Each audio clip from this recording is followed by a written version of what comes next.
फ़ौज़ अमरी इलल्लाह इन्नल्लाह बसीरुम bill इबाद वला हौला वला कुव्वता इल्ला बिल्लाहिल अलिय्यिल अज़ीम। हस्बुनल्लाहु व निअमल वकील, निअमल मौला व निअमन नसीर। अऊज़ु बिल्लाहि मिनश शैतानिर लईनिर रजीम। बिस्मिल्लाहिर रहमानिर रहीम। अल्हम्दुलिल्लाहिल्लज़ी ला मुज़ाद्द लहू फ़ी मुल्किही वला मुनाज़िअ लहू फ़ी अम्रिही वला शबीह लहू फ़ी अज़मतिही। सुम्मस्सलातु वस्सलामु अला रसूलिहिल करीम अल उम्मीयिल मक्कीयिल मदनीयिल क़ुरैशिय्यिल हाशिमी अबिल क़ासिम मुहम्मद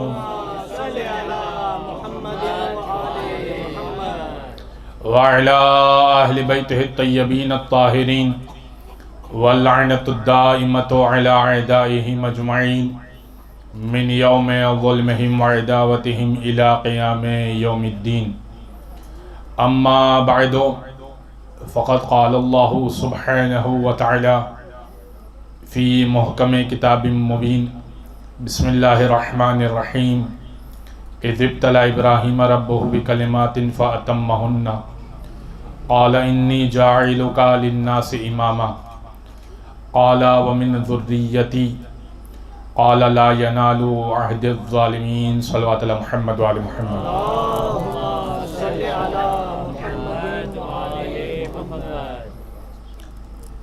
मनाक़िब ख़ारज़मी से रिवायत है और इमाम ख़ारज़मी अहले सुन्नत के आलिम दीन हैं। किताब का नाम मनाक़िब ख़ारज़मी है और रावी का नाम अबू अलक़मा है। अबू अलक़मा से रिवायत है कि एक दिन अल्लाह के रसूल ने नमाज फ़जर के बाद हम तमाम असहाब को रोक लिया और कहा कि मैं तुम सबको अपना एक ख्वाब सुनाना चाहता हूँ। तो सबने कहा कि फरमाइए। कल रात मैंने ख्वाब देखा कि मैंने चचा हमज़ा को देखा जो शहीद हो चुके थे और जनाबे जाफ़र तैयार को देखा और उनको जन्नत में बुलंद मकामात पर पाया। मैंने उन दोनों से सवाल किया, अहले सुन्नत की रिवायत पढ़ रहा हूँ, मैंने उन दोनों से सवाल किया कि अय्युल आमाले वजदतुमा अल अफ़ज़ल, आप दोनों ने किन आमाल को जन्नत में सबसे बेहतर पाया? तो उन दोनों ने जवाब दिया कि या रसूल अल्लाह, फ़दैना का बिल आबाए वल अजदाद वल उम्महात, ए अल्लाह के रसूल, हमारी माएँ, हमारे आबा व अजदाद आप पर कुर्बान हो जाएं। तीन आमाल ऐसे हैं जो हमने ऐसे पाए कि जो जन्नत में बहुत बुलंद मर्तबा अता करते हैं। पहला अमल, तवज्जो जानिब, पहला अमल अस्सलातु अलैक, आप पर दुरूद भेजना सबसे अफजल है। दुरूद पढ़ दे मोहम्मद वाले मोहम्मद।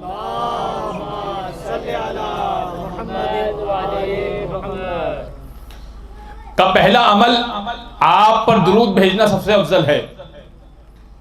का दूसरा अमल वसक़ियुल मा, प्यासे को पानी पिलाना सबसे अफजल है। का तीसरा अमल जो अल्लाह को सबसे महबूब है इन दोनों से, हुब्बु अली इब्न अबी तालिब, अली की मोहब्बत सबसे अफजल है। भाई ये मजलिस है क्या, या मोहम्मद मुस्तफ़ा पर दुरूद भेजा जा रहा है, या प्यासे के लिए सबील की जा रही है, या अली की मोहब्बत का इजहार किया जा रहा है? ये मजलिस है क्या? इन्हीं तीन चीजों की गम्बाजी और अक्कासी तो कर रही है। बाज़ार ग्रामी, इस मरहले पर मैं आपको रोकूंगा नहीं और यहां से आगे बढ़ जाऊंगा। जो मरसिया खां हमारे नसीब भाई ने पेश किया, मरसिया पेश किया, याद रखिए कि सैयदुश शुहदा की बारगाह में मर्सिया खानों की क्या इज्जत है और जिक्र अबा अब्दुल्लाह की क्या इज्जत है। एक रिवायत पढ़ के, चूंकि मुझे वैसे ही पढ़ना थी इसलिए नहीं अर्ज कर रहा मैं आपकी खिदमत में कि मेरी कोई अटैचमेंट, कोई दोस्ती या कोई रिश्तेदारी, ये रिवायत इसलिए पेश करना मकसूद है कि अगर किसी भी तरीके से आप जिक्र अबा अब्दुल्लाह कर सकते हैं अपने घर में, चाहे एक मर्सिये की किताब लेकर बैठ जाइए और 2 शेर कह दीजिए टूटे फूटे। मैं बिल्कुल संजीदगी से गुफ्तगू कर रहा हूं। क्यों? सुनिएगा रिवायत। इमाम मूसा काज़िम अलैहिस्सलाम, शायर था, मौला का चाहने वाला था, बहुत तंगदस्त था। उसने 3 अशार लिखे, चाहा कि मौला को यह हदिया करूंगा और मौला यकीनन कुछ ना कुछ अता करेंगे, क्योंकि दर अहले बैत से कोई खाली तो जाता नहीं है। 3 अशार उसने लिखे सैयद शोहदा के लिए, शायर, और अपने घर से चला इमाम मूसा काज़िम को सुनाने के लिए। इमाम की खिदमत में जैसे ही पहुंचा, दक्कुल बाब किया, खादिम ने अंदर बिठाया। अभी उसने अर्ज मुद्दा बयान नहीं किया, अपना मकसद बयान नहीं किया। जैसे ही इमाम उस जगह पर हुजरे में तशरीफ लाए, अभी कहना चाहता था कि इमाम कहने लगे, फरमाने लगे, देखें यह है इमामत। इमाम फरमाने लगे, तुझे तेरा मकसद बताऊं क्यों आया है? तू अशार सुनाने के लिए आया है, तू अशार सुनाने के लिए आया है। कहने लगा, बड़े ताज्जुब की बात है कि आपको ये मालूम कि मैं अशार सुनाने के लिए आया हूँ? इमाम ने कहा, और ये बता दूं कि कितने अशार हैं? उसने कहा, फरमाइए। का 3 शेर तूने कहे हैं। का फर्जंद रसूल, मैंने खुदा की कसम रास्ते में किसी को नहीं बताया। इमाम ने कहा, और तेरे शेर कहे हुए मैं सुना दूं?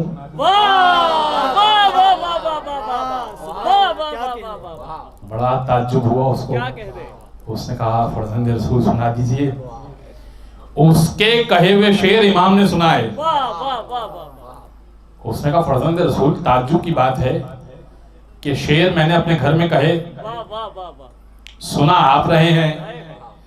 इमाम कहने लगे, क्या समझता है इस मसले को? एक एक लफ्ज पे जन्नत का सौदा होता है, तो क्या अल्फाज कागज और कलम की जीनत बनने से पहले जन्नत के सौदागरों से इजाजत नहीं लेते होंगे?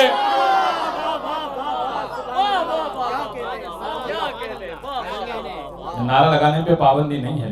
नाराए हैदरी, नाराए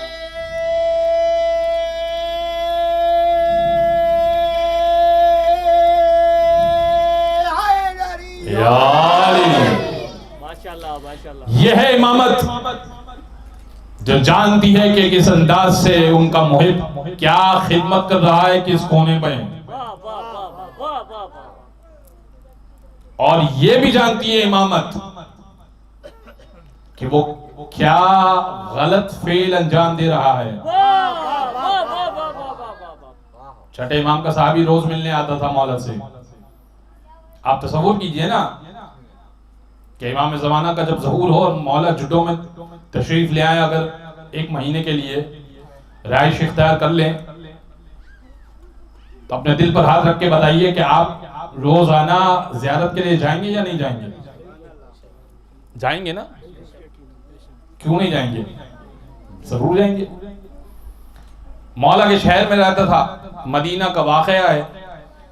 रोज सुबह काम पर जाने से पहले मौला के दर पर हाजिरी दिया करता था। एक दिन, तवज्जो जानिब रखिए, एक दिन मौला की खिदमत में आया, मौला को सलाम किया। मौला ने नाराजगी के साथ जवाब दिया, वालेकुम सलाम। कहा, मौला नाराज है? फरमाया कि हाँ नाराज हूं। कहा, क्यों? का रास्ते में एक नामहरम पर गलत निगाह डालते हुए आ रहा है। शर्म से सर झुका दिया, कहने लगा मौला तो बहुत दूर की बात है, वो तो बहुत दूर है, वो गली जहां मैंने ये नजर डाली थी, आपका घर तो बहुत दूर है। इमाम कहने लगे तो तुझे क्या लगा ये दीवारें हमारे लिए हाइल हैं, ये दीवारें हमारे लिए रुकावट हैं? तुम्हारा अमाल नामा हमारे निगाहों में बिल्कुल पेश किया जाता है, जो तुम करते हो हमें खबर होती है। उसने कहा फर्जंद रसूल आइंदा नहीं होगा। एक और वाक़या सुना देता हूं इंशाअल्लाह।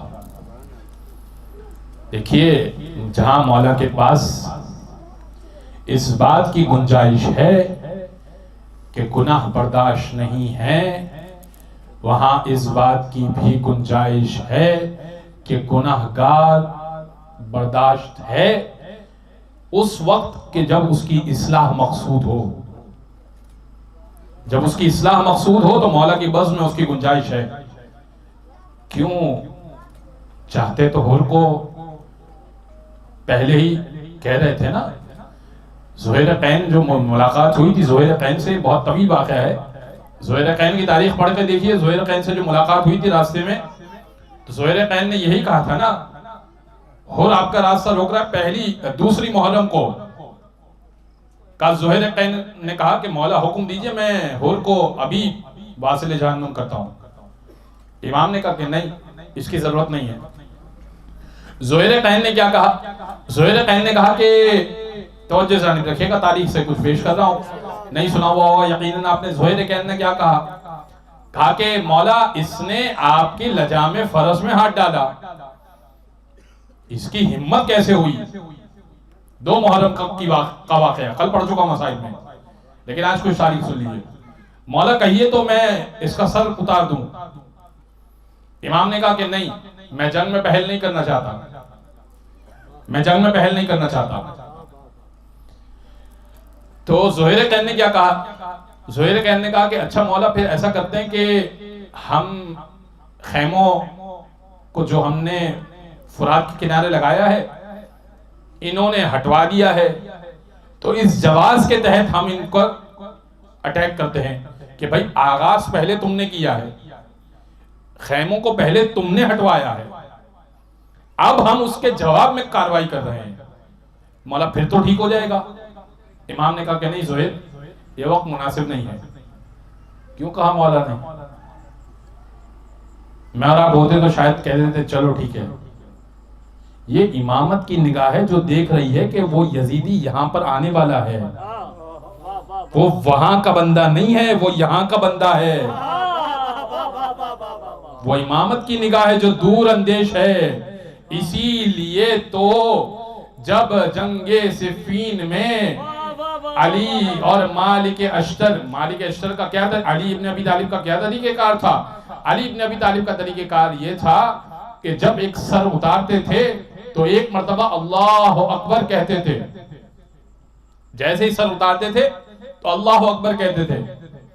एक रात में 532 मर्तबा अल्लाह अकबर कहा, एक रात में। 17 महीने जंग चली है, 17 महीने। और एक रात में मौला ने सर उतारा, जब सर उतारा तो 532 मर्तबा अल्लाह अकबर कहा। सुबह हो गई, जब खैमे में दाखिल होने लगे तो मालिक अश्तर भी गिन रहे थे, वो तकबीर कहते थे, मालिक अश्तर भी तकबीर कहते थे, दोनों साथ साथ ही जंग कर रहे थे। मालिक अश्तर ने 531 सर उतारे थे। फख्र से मालिक अश्तर कहने लगे, या अली, आज तकरीबन बराबर रहे भाई, 531 और 532 एक स्कोर रहा ना, वासिल जहन्नुम करने का एक स्कोर रहा। इमाम ने कहा नहीं मालिक, बराबर नहीं रहे, करीब करीब भी नहीं रहे। कहा क्यों मौला? कहा मालिक, तुम जाहिरी कुफ्र को देखते थे, मैं नस्ल को देखता था। नस्ल में एक भी मोमिन होता था तो छोड़ देता था। मेरी तलवार नसब शनास है, तुम्हारी तलवार नसब शनास नहीं है। भाई अली की तलवार भी नसब शनास है। वाह वाह वाह इमामत की निगाह बहुत दूर होती है। मैं वाकया अर्ज कर रहा था आपकी खिदमत में, वाकया में अर्ज कर रहा था कि एक शख्स आया मौला की खिदमत में, छठे इमाम का वाकया। जब इस्लाह मकसूद हो तो किस अंदाज से इस्लाह होनी चाहिए। मौला को सलाम किया, रोज आया करता था मुलाकात करने के लिए। इमाम को जब उससे सलाम किया तो इमाम ने नाराजगी से जवाब दिया। उसने कहा फर्जंद रसूल खता हो गई, आप आज नाराज हैं मुझसे। फरमाया कि हाँ, तुमने हमारी निस्बत से एक सैयद की तौहीन की है, हमारे सैयद की एक तौहीन की है तुमने। एक सहाबी का नाम मौला ने लिया। अच्छा, क्या किया था उसने? उसने किया था कि वो जो था तो वो सैयद मौला का कराबतदार था, रिश्तेदार था मौला का, सहाबी भी था, मौला का मवाली भी था और मौला का कराबतदार भी था, लेकिन वो शराब पीता था। तो वो सहाबी जिससे मौला नाराज हुए वो मौला का कराबतदारों में और सैयदों में नहीं था, वो गैर सैयद था, उम्मती था। अच्छा, वो शराबी जो सहाबी था वो एक दिन लड़खड़ाते हुए उसके घर पे गया और दरवाजे को जोर से दस्तक दी। तो उसने दरवाजा खोला, थे तो दोनों साथ के ही, रोज मौला की बज़्म में जाते थे। कहा तुम शराब पी कर आए हो? कहा हम, लेकिन घर में तुमसे मिलने के लिए आया हूं। कहा जाओ यहां से, तुम शराब पी कर आए हो। कहा ये कह के दरवाजा बंद कर दिया कि नशे वाले शख्स हम नहीं बिठाते अपने घर में। कहा मौला वो नशा करके आया था, मैं कैसे बिठाता अपने घर में? इमाम ने कहा मेरी निस्बत का ख्याल रख लेते, मेरी निस्बत का ख्याल रख लेते। उसने कहा मौला आइंदा ऐसा नहीं होगा। ऐसा फिर एक दिन हुआ, फिर वो नशा चूंकि आदी था, फिर वो शराब पी कर आया, फिर उसके घर पे आया मिलने के लिए। उसने दरवाजा खोला, इज्जत से बिठाया, उसके कदम चूमे, हाथ चूमे, उसको पानी पेश किया, कहा कि आराम करना है तो आराम करो, खाना खाना है तो खाना खाओ। जब उसका नशा उतरा तो वो परेशान हो गया। उसने कहा कि भाई ये क्या बात है, उस दिन तो तुमने धक्का देके दरवाजा बंद कर दिया था और आज तो तुम इतनी इज्जत दे रहे हो, जबकि मैं तो बड़ा गुनहगार हूं, सबको पता है कि मैं आदी शराबी हूं। उसने कहा मौला ने ऐसा कहा था तुम्हारे बारे में। कहा मौला मेरी इतनी परवाह करते हैं? कहा मौला मेरी इतनी परवाह करते हैं, आज से मैं शराब नहीं पीऊंगा।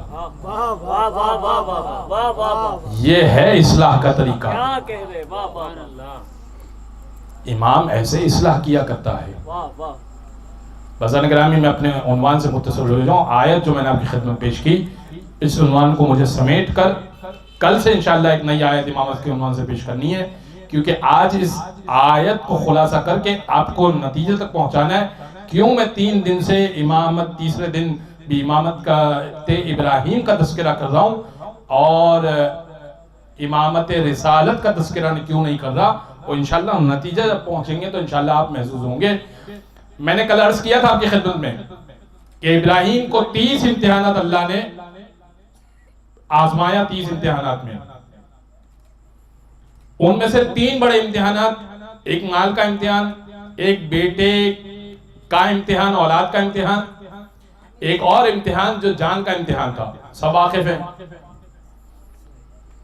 वो जान का इम्तिहान क्या था? इब्राहिम ने किया क्या था कि वो उनके वालिद तारुख, माँ का नाम मुख्तलिफ मिलता है, तोना भी मिलता है, मोना भी मिलता है। इब्राहिम की माँ का नाम, बाप का बाज रिवायत में है कि वो बुत परस्त थे, बाज ने लिखा कि नहीं वो चचा थे जो बुत परस्त थे, आज़र नाम के चचा थे वो बुत परस्त थे। बहरहाल मुख्तलिफ तारीख, बहुत चूँकि कदीम तारीख़ है इब्राहिम की, लिहाजा बहुत मुख्तलिफ बातें हैं। लेकिन बहरहाल इब्राहिम क्या किया करते थे, चूँकि अल्लाह के नबी थे तो वो तबलीग का उनका अंदाज क्या था, छोटे छोटे उन्होंने बुत खरीद के रखे थे यानी लेके रखे थे, और इब्राहिम बुत बेचा करते थे। ये शरीयत मोहम्मदी में तो खैर हराम है, लेकिन नबी अगर कोई काम करे तो वो हिकमत से खाली नहीं होता। क्या क्या क्या बेचते थे, आ जाओ मुझसे वो खिलौने खरीद लो जो ना बोल सकते हैं, ना देख सकते हैं, ना कुछ कर सकते हैं। अब जलील भी कर रहे हैं और बेच भी रहे हैं। अब जिसको बुत चाहिए होता था वो आ जाता था, क्योंकि बहरहाल पूजा तो करनी थी और हर तरह के बुत इब्राहिम के पास हुआ करते थे। स्लोगन उनका, इंसान का होता है ना कि बिजनेस का स्लोगन होता है, बिजनेस करने का एक स्लोगन होता है, एड की एक टाइटल लाइन होती है। वो टाइटल लाइन इनकी ऐड की यही थी कि वो टूटे फूटे खिलौने ले लो जो कुछ भी नहीं कर सकते। कोई आता था तो कहता था कि हमारा खुदा दे देना, कि भाई ये तो कुछ नहीं कर सकते, मैं दे देता हूं। अब ईद का दिन था, वो बुत परस्तों की ईद का दिन था, पूरा शहर गया हुआ था ईद मनाने के लिए शहर से बाहर, और जो बुत कदा था जिसमें बड़ा बुत रखा हुआ था, बहुत बड़ा बुत, इब्राहिम ने सारे बुतों को तोड़ दिया। और अच्छा, सबको मालूम था कि इब्राहिम बुतों के खिलाफ हैं, तो शहर में अलग ऐलान ये कहा करते थे कि ये तो कुछ भी नहीं कर सकते, ये तो मक्खी नहीं हटा सकते, इनके नाक पर अगर मक्खी बैठ जाए। इससे बेहतरीन वाक़या याद आ गया कि मंसूर दवानकी छठे इमाम का कातिल था। मंसूर दवानकी याद रखे बच्चे, छठे इमाम का कातिल मंसूर दवानकी था। एक दिन उसने इमाम को बुलाया, तख्त पर बिठाया, तो एक मक्खी बार बार तंग कर रही थी नाक पे, तो उससे बार बार मक्खी हटाता था, बार बार आके बैठ जाती थी। एक मर्तबा दिल मिला के कहता है, फर्जंद रसूल, अल्लाह ने ये मक्खी क्यों बनाई है, ना बनाता क्या फर्क पड़ जाता। इमाम ने कहा, तुझ जैसे को तेरी औकात याद दिलाने के लिए, जो एक मक्खी पे हुकूमत नहीं कर सकता वो खलीफतुल मुस्लिमीन बना बैठा है।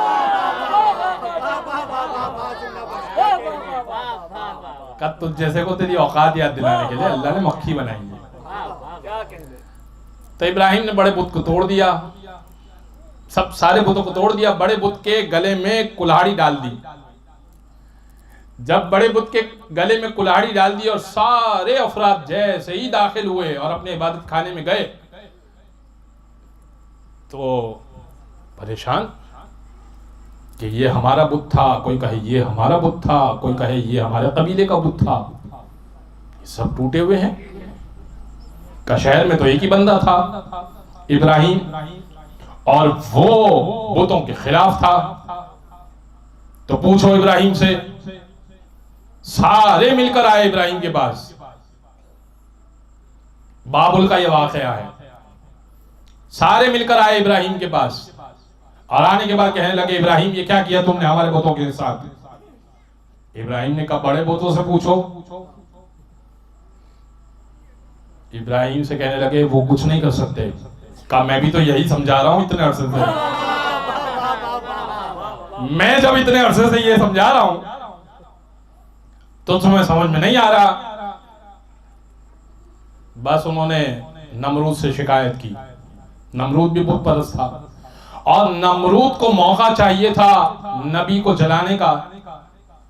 पूरा शहर आ गया कि इसने हमारे खुदा को तोड़ दिया है, लिहाजा सजा दी जाए।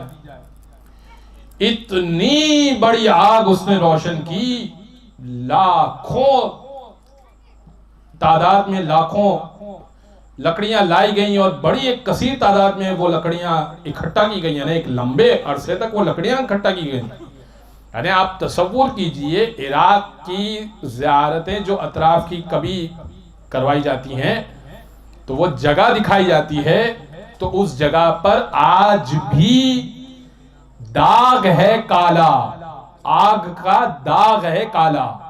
कब? इब्राहिम का जमाना, और इस वक्त तक वो दाग है काला।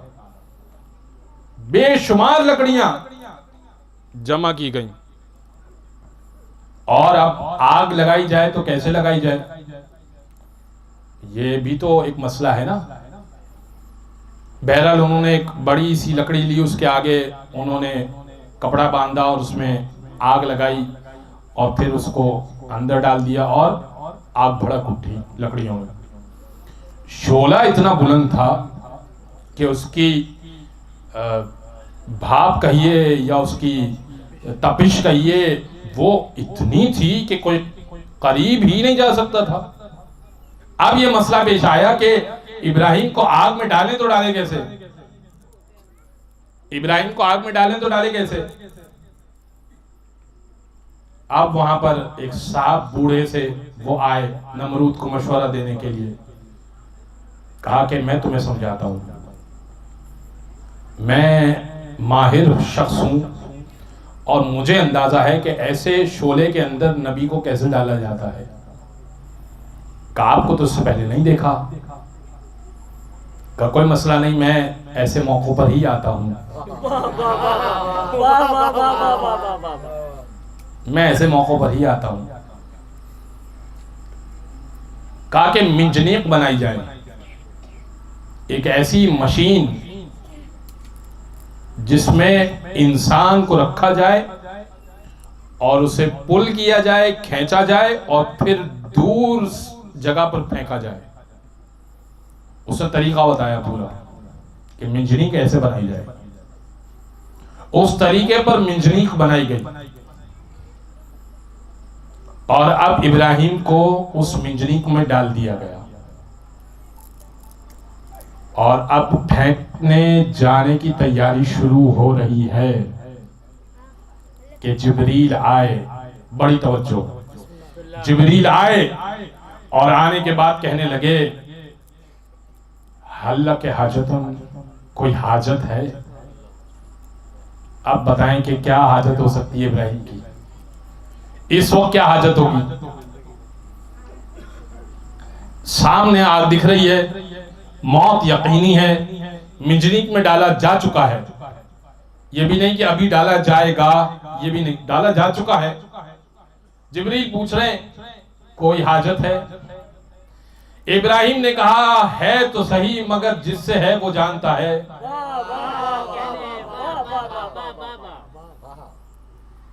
अब यहां सवाल पैदा हो सकता है कि जिब्रील से मदद नहीं मांगी इब्राहिम ने, तो अल्लाह से मदद मांगी। तो हुजूर, जिब्रील ने यह दावा नहीं किया था कि मैं मुश्किल कुशा हूं।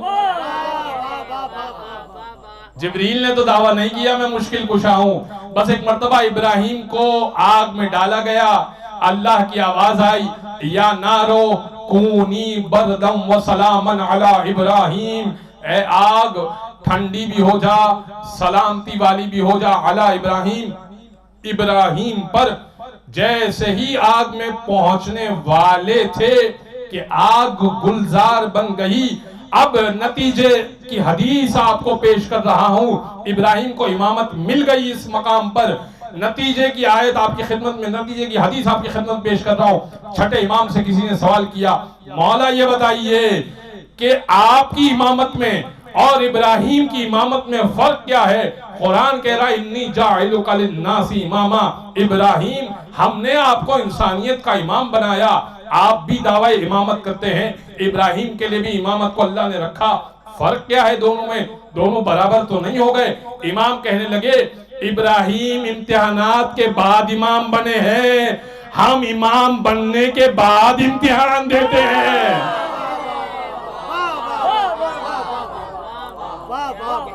पहले इम्तिहान देते हैं, फिर इमामत मिलती है।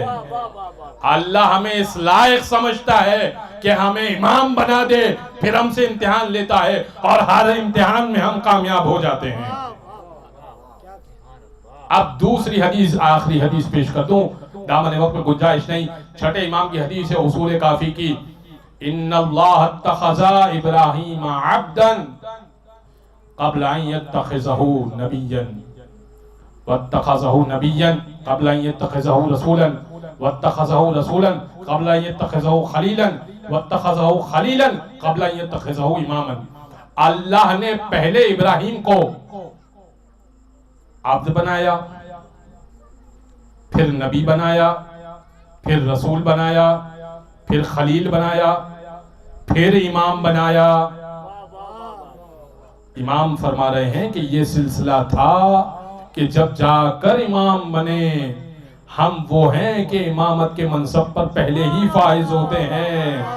अब किसी ने खलील इब्ने अहमद फराहिदी से सवाल किया, वो जो लिसानुल अरब का माहिर शायर था, सवाल किया उसने, मद दलील अला इमामत अली इब्न अबी तालिब, के इमामत अली इब्न अबी तालिब पर दलील क्या है कि हुआ इमामुल कुल्ल अलल कुल, के वो इमाम थे तमाम चीजों में तमाम पर, क्या दलील है? खलील इब्ने अहमद फराइदी से कहा, एक जुमले में बताना, तुम शायर हो, तुम लिसानुल अरब के माहिर हो, जुबान के माहिर हो, एक जुमले में बताना क्या दलील है कि अली इमाम है तमाम चीजों में तमाम पर, जिनों और इंसानों पर तमाम चीजों में, क्या दलील है? फरमाया, एहतियाजुन लिकुल्लि इलैहि व इस्तिगनाउहु अन्हुम, सबका अली का मोहताज होना, अली का सबसे बेनियाज हो जाना। ऐसे ही वो नहीं कहा करते थे, अगर अली ना होते तो मैं हलाक हो जाता।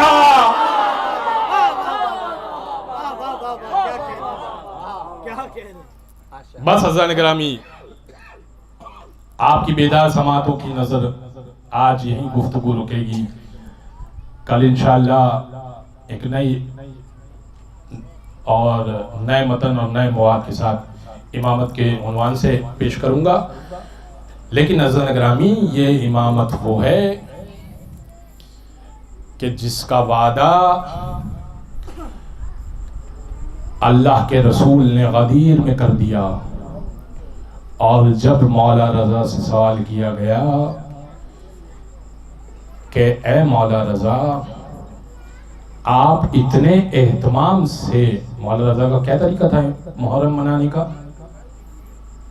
मौला रजा का तरीका था कि स्याह लिबास पहना करते थे।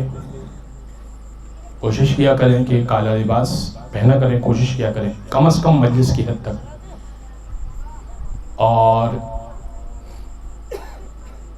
मौला को कोई मुस्कुराता हुआ नहीं दिखता था, बरहना पाव होते थे। इस जमाने में मुश्किल है ये काम। घर में मौला मजलिस बपा किया करते थे। कल इंशाल्लाह अगर मौका लगा तो कुछ बातें पेश करूंगा कि मौला रजा और छठे इमाम के घर पे मजलिसें किस तरह से हुआ करती थी, इस तरह से शायर को नवाजा करते थे, किस तरह से मरसिया खानी को रिवाज दिया। लेकिन मौला के घर पर मजलिसों का सिलसिला होता था, बीवी ने कायम किया था यकीनन, लेकिन हर इमाम के घर पे मजलिस का सिलसिला। ये 10 मुहर्रम, किसी ने मौला से सवाल किया, मौला इतना एहतमाम करते हैं,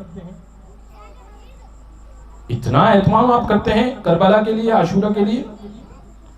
इमाम ने फरमाया, लिअल्ला तंसौनहु कमा नसीतुमुल गदीर, इसलिए एहतमाम करता हूं कि जिस तरह गदीर को मुसलमानों ने भुला दिया, कहीं आशूरा को ना भुला दे। कहीं आशूर को ना भुला दे। मैं एहतमाम इसलिए करता हूं, इसलिए कि मुसलमानों ने गदीर को भुला दिया। कल इंशाअल्लाह इसके ऊपर गुफ्तगू होगी, गदीर के ऊपर कुछ बात करूंगा इंशाअल्लाह। बज़ा निगरान मैंने कल अर्ज़ किया था कि आज और कल असहाब हुसैन का तज़किरा होता है 3 और 4 मुहर्रम को। हज़रत हबीब का तज़किरा आम तौर पे किया जाता है 3 मुहर्रम को, लेकिन मैं कल इंशाअल्लाह हज़रत हबीब का तज़किरा करूँगा। आज 2 मुख्तलिफ शोहदा का तज़किरा करना है और बड़े अजीब शोहदा हैं ये, खुदा की कसम। एक का नाम है जॉन गुलाम हबशी। जॉन सियाफाम गुलाम थे।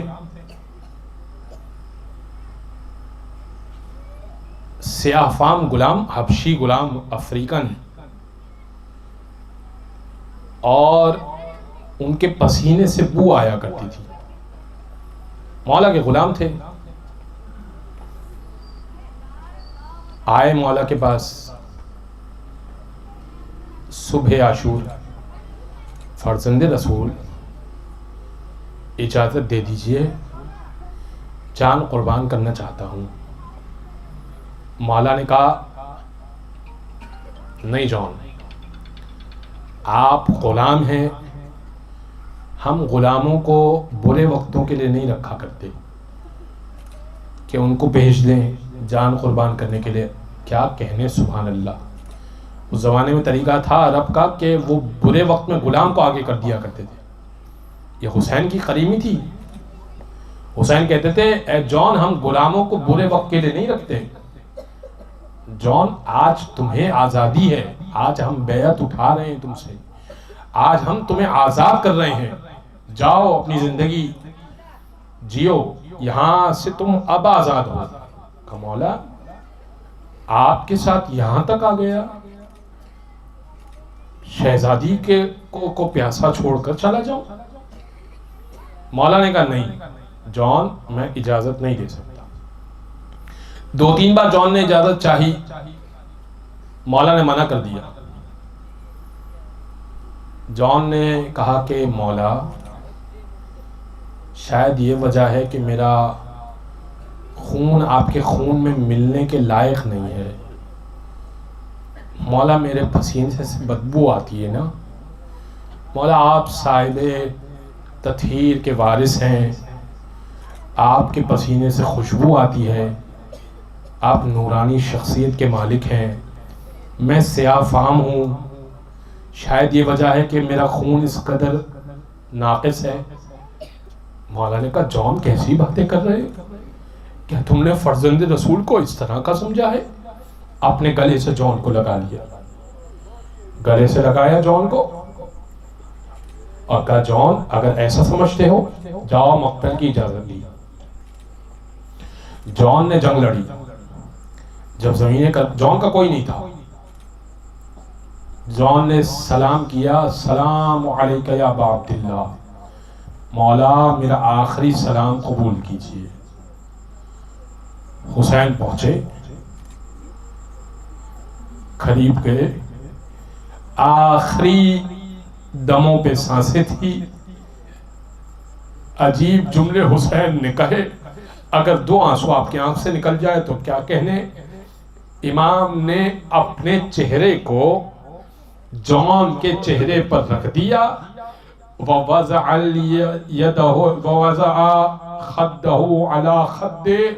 अपने रुखसार को जॉन के रुखसार पर रखा और बुलंद आवाज से दुआ मांगी, हाथों को उठाकर अल्लाहुम्मा बय्यिज़ वजहहू। पालने वाले जॉन समझता था कि इसका रंग काला है, इस वजह से मैंने इसे नहीं भेजा, इसके चेहरे को नूरानी कर दे। वत्तय्यिब रिहहू, इसकी बदबू को खुशबू से बदल दे। मौला ने दुआ दी, जॉन की रूह परवास कर गई। बज़ान करामी, एक मर्तबा जब सारे शोहदा दफना दिए गए ना, तो अब सबने सवाल किया, सैयद सज्जाद एक शहीद ऐसा है जिसके चेहरे से नूर निकल रहा है, इतनी खुशबू आ रही है कि हम परेशान हैं कि ये इतनी खुशबू क्यों आ रही है। कहा जाओ जाके मेरे आका का, मेरे बाबा का गुलाम है, मेरे बाबा ने जाते जाते उसे दुआ दी थी, उसके चेहरे से नूर निकल रहा है, लाओ मेरे बाबा के गुलाम को, आओ मैं उसे दफनाता हूं। आज दूसरे शहीद का जिक्र करना है, सईद इब्न अब्दुल्ला। मैं मुख्तसर जिक्र करूंगा, 2 आंसू आपकी आंख से निकल जाएं तो क्या कमा कहने। सईद आए, क्या उम्र मुबारक होगी, 110 साल, 110 साल के सहाबी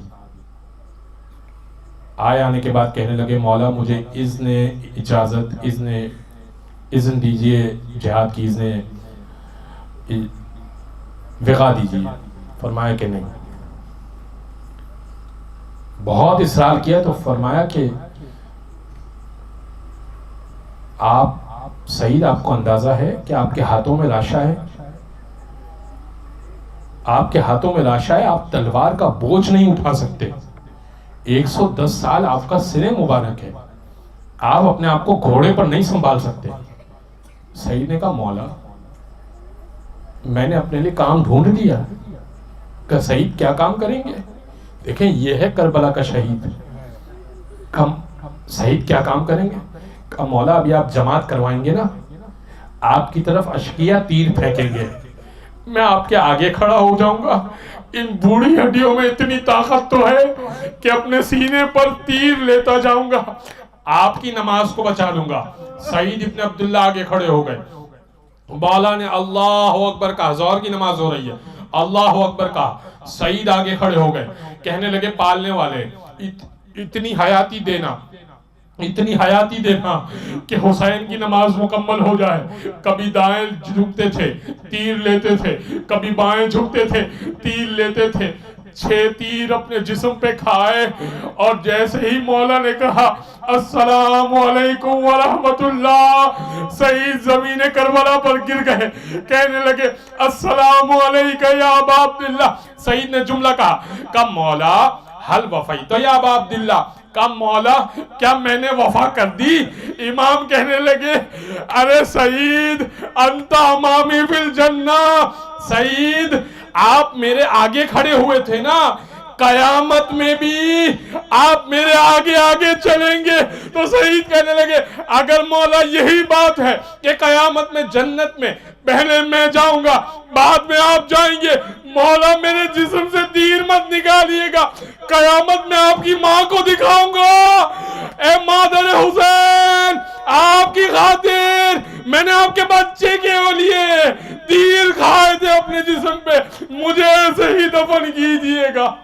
अला वलअनतुल्लाहि अलल कौमिज़ ज़ालिमीन व सयअलमुल लज़ीना ज़लमू अय्यामन क़लबन यनक़लिबून। मातम हुसैन।